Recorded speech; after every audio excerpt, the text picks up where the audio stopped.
Morning, Bill. Morning, Sylv. Welcome back to the imaginatively named Zoom room. You're not in the Zoom car today, Sylv, which is good, so we should have a clean connection all the way. We'll get stuck into the Newmarket July meeting. A couple of bits of housekeeping for me first. Bit of feedback from everyone last week about the phone number, which I said that we're more than happy to take phone bets at Star Sports. So many firms are closing their phones, so if you do want to bet over the phone, free phone 08000 521 321. Another bit of housekeeping. A certain member of this panel said to us last week in the Derby there was a rather well-bred horse by Galileo that would go to the front, make it a test, and could win at 25 to 1. So much as it pains me, William, this is your Celine Dion moment. Well done. Thank you. I never thought you'd say well done. That's very nice. I hope the kids got a takeaway that night, and the wife's getting a holiday that you can't go on because of coronavirus. Well done. It's nice. Who's got to find one this weekend? That's the important thing. Exactly. Yeah, so, go on, Sil. That was a great shot of Bill. That was brilliant. 25 to 1 in a derby is not a handicap. It's a great one. So well done. No, it was. Is it true that you told him to back it, Sylv? Is that true? Oh, I think the one I went finished on the back, finished about 4th or 5th. I think mine's still running, mate, so we'll move on quickly. Let's get stuck into Saturday. We're straight into the 150, the mile handicap, and you ride the hot favourite, Finest Sound for the Christopher team. He's been well backed, opened up 3 to 1, 9 to 4, across the board now, probably could go shorter. He bumped into one at Royal Ascot, didn't he? He was 4 lengths clear of the field. It's just a shame Calusi was 4 lengths clear of him. If ever there was a horse to look forward to, this is him. This is him, yeah. He's, I think, probably will be one of my best rides for the day, And, he looked very smart and, he's just bumping one on the day at Ascot, And I was just glad to pick up a spare ride like that, Bill? Yeah, I mean, it's got a 25 to 1 chance for us. I've got a 20 to 1 chance of the race. I think it'll go really well. I think Finest Sound is the obvious one. I thought he ran really well at Ascot, bumped into a good one. Proves he's handled soft ground. We haven't mentioned the ground. The ground is going to make this hard work. Yeah. Have a long look at this race. Stamina is going to be key. It's a mile, but you need stamina. And the one I originally was like, I'm a big fan of the top one, Surf Dancer, the Haggis horse. He's by Lope de Vega. He'll handle the ground fine, but I'm a bit worried about the trip with him because he hasn't really shown himself over a mile. Everything's over 7 furlongs. Maybe he'll stay, but he's got a big ask at the weights. But I think Surf Dancer would be a player for me. And right the way down the bottom, there's a horse there of David Manuzier's called Interfaith. It's a 20 to 1 chance. I think this will go off single figures. I think this will be a massive plunge horse on the day. He's ridden by Pierre-Charles Boudot. I mean, he's riding out of his skin. This horse won in France on very bad ground last year, over a mile. He handles the ground. He's by his sire in Tello, who's got all about stamina and soft ground. He didn't show himself at his best when he reappeared in June at Newbury, but he's better than he showed. And I just think Interfaith can be a real player here. I'm hoping Silver will win, but I think Interfaith each way around 20 to 1 is a really good bet. Well, some of the comments on Twitter last week about these videos was where the specials, where the top prices. We're talking a lot about the horses, but apparently I'm not doing enough for everyone and the punters. So I said, okay, I'll do more. I went into the trading room in the week and had a massive argument with them all and tried to get a bit of value. So what we said we'll do, we thought that Finest Sound would win, and we thought that he was definitely your best ride of the day, Sylv. So we said between 5 and 6 this evening, Friday night, whatever the top price anyone in the world is on Odds Checker, we will match that price. If everyone is 9 to 4, someone's 11 to 4, we'll be at least 11 to 4. So anyone watching, if you do fancy Finest Sound, will be top price between 5 and 6. And I'm also texting them now, Bill, to tell them to shorten Interfaith before you get off this call to back it, and so that we can avoid the plunge. That's there. Get yourself on. It'll be at least 100 quid. Knock yourselves out. We'll move on to the 225, the Fillies handicap. Same argument for me and you again, Sylv. You're on Odyssey Girl, who sadly beat my Alabama Whitman last week at Royal Ascot. She's come out and run again at Lingfield, a creditable third. a nice lightweight, 8 stone 4, I believe. She's a 6-1 judge. She's got every chance in this race. She's consistent. I think so. I think that could be her day, and could be her goal, because she carrying lightweight and she being consistent. The worry part is just about the ground, but if she cope with the soft ground, and because she's been, her best run is in a quick track, like Linfield. If a horse handle Linfield well, he wants fast ground or good ground. So we're going to be on a soft ground, but I'll give her chances. 7-1, I think, is the right price, and I think she's going to put a big run into that. Bill, plenty of money for Spring of Love in this race. Yeah. Anything to do with you? Yeah, no. I think this is really hard. This race. There was a horse I really wanted to back all week before the rain came, which was Naseum, number 6, the James Tate horse. This is a horse I really liked last year. Wind up, first run back. I think you'd see a different horse, but the worry with her is she's got a fast ground pedigree, and the ground does worry me, and it's not going to dry out enough. She handled the cut when she won at Newbury. She's 12-1, maybe bigger. I'll probably still end up being with her because I like the filly so much. But this is a race that haven't got a strong view on. But if I had to go with one, I'd go with Naseum at a big price and just hope that she'll handle the ground. Well, I'll stick with the Alabama Whitman Odyssey Girl forecast. Hopefully the right way round and you come second, Sylv. But look, good luck. Let's move on to the 3 o'clock, the Superlative Stakes. This did look tricky. You ride one for Charlie Hill's Smash, who's a 16-1 chance. He had 2 runs, ran okay at Newmarket, but he was impressive when he won at Wolverhampton. And he wouldn't take a lot to step up and be in the shake-up here. I don't think he can win it, but I think he can be in the 3 or 4.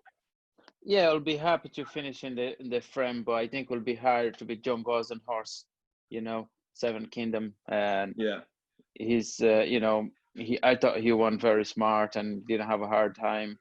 And he was well backed at Doncaster. He was well backed. Yeah. I think they knew they had a special one that day. Yeah, and I like the horse, and I think he'll have every chance there, and I think he deserves to be a favourite.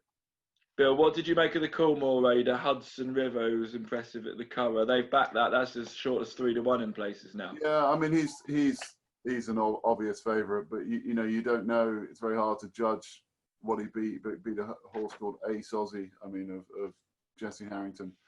I think it's another great race. I like one of the biggest price. I like the horse that Frankie rides, King Zane, the Mark Johnson horse. I thought that was really impressive on the all-weather first time up. Really good attitude.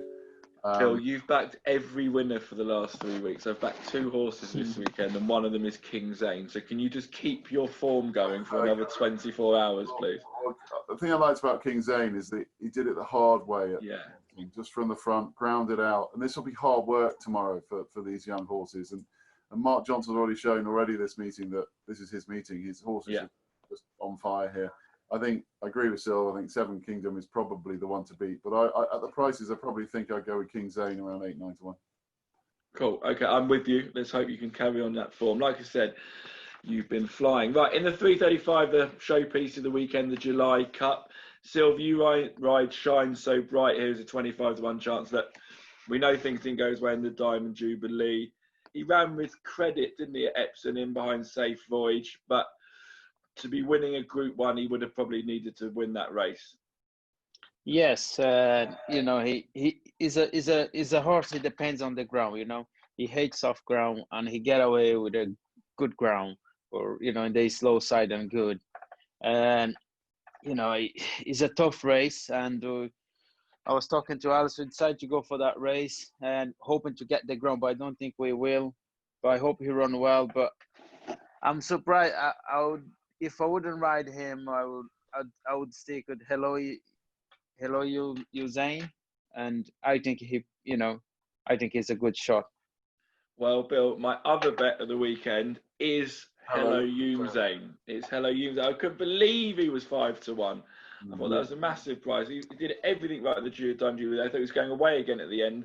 Kevin Ryan's flying. I think it's I think it's a big price, 5 to 1. Yeah, yeah. I mean, it is a big price. He's definitely one of the leading three. Golden Horde, kind of skeptical on him. You know, he's the one proven on the ground. I've been waiting all week to back a horse in this race, and I'm mad keen on Richard Hannon's Threat. Yeah. But the ground is the huge worry there. Yeah.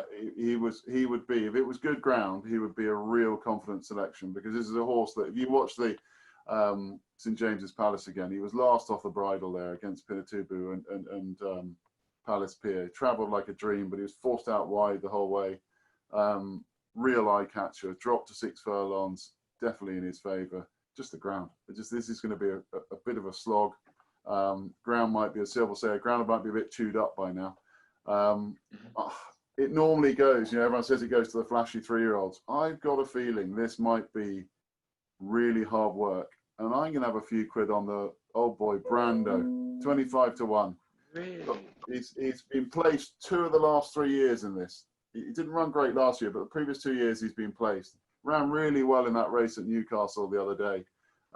He's had 2 runs back since lockdown as well, hasn't he? He had a run very disappointed first time up, didn't he? Yeah, well, he ran the race at Newmarket, and that's his first run. That was it. And he's been hit or miss in that race in the past, anyway. But he showed he's in form. That was, you know, he chased home Mick Appleby's horse on the all-weather last time at Newcastle. That form's well below this, but Brando just runs well at this track. And I'm not saying he's going to win, but if it is chewed up ground and it's hard work, you just never know. He might have his day. He's never won this race, but I could just see a bit of a fairy tale potentially with him. So I won't disagree with you on Hello Youmzain. I think he's the obvious one, but I'm just going to have a few quid on Brando each way at 25. Cool. Okay, let's get through to the Bunbury Cup. Motakail was one of your triumphs in the first race at Ascot, I believe. He heads to the market at 4 to 1. Sorry, 5 to 1. Comes back up against Metamassic, who came third. Another Royal Ascot winner, third in Sir Busker.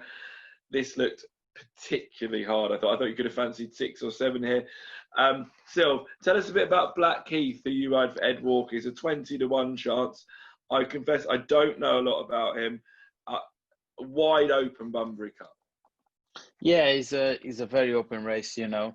And this is the first time you've ridden. This is the first time you've ridden. Yeah. I never rolled a horse in, you know, and none of us on the panel have ever ridden Black Heath. No, and but you know, it looks like an open race. Like, you know, he's a good handicapper to me. Like, you know. Yeah. The only worry with Sylv's horse Black Heath is if you go back into his history, there's one occasion where the ground was good to soft and he was a non-runner because of unsuitable ground. So that's the concern, that it won't be that nice out there. That's the worry you got to have with him, Sylv, I would have thought. Yes, and but it's a horse that is 12 to 1, William Jarvis horse, and you know, all right, Gato, Aragato, and I think I think Kill Bill. Arigato. Yeah, he's you know, he only carry 8, like, and I think he got a massive chance, you know, and you know, we're going to tip the same horse. I will. Oh, okay. Yeah. So I'm doing a bit of form now, Bill. Do I? Yeah, good. Exactly. Sylv, me and you are suddenly fancying all the horses Bill fancies, and you know he's going to hit a brick wall this weekend. Yeah. No, I think Sylv's hit the spot. I think Arigato is a serious player. The key with him is, like Sylv says, he's in form. He also handles the ground. He won at Newmarket in June, and the rain came that day. It was soft that day. He won by miles. And he won very the form. I know it was on the Rowley Mile course, but he's in great nick. This is another step up in class, but I think he'll run really well, Arigato. I thought he was my leading contender. And the other one at a big price. I thought, you know, you can make a case out for all the hand-down horses at the top. They're all, you know, they're all fairly obvious. I just thought there was a horse down the bottom called Kimmy 5, who has been really unlucky. It's always dangerous following unlucky horses. He's been unlucky on both his last 2 starts. I just think he's sitting a bit of form. He's around 20 to 1. He might even be bigger.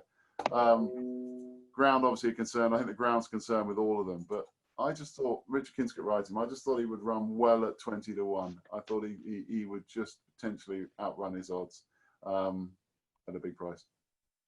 Okay, right. To wrap up then, Sylv, your best chance of the weekend's finest sound. We will be top price at Start Sports between 5 and 6 p.m. So get yourself on the site or give us a call. My 2 bets of the weekend are, without doubt, Hello Youmzain. And I'm trying to think of the other horse. Who did I agree with you on earlier, Bill?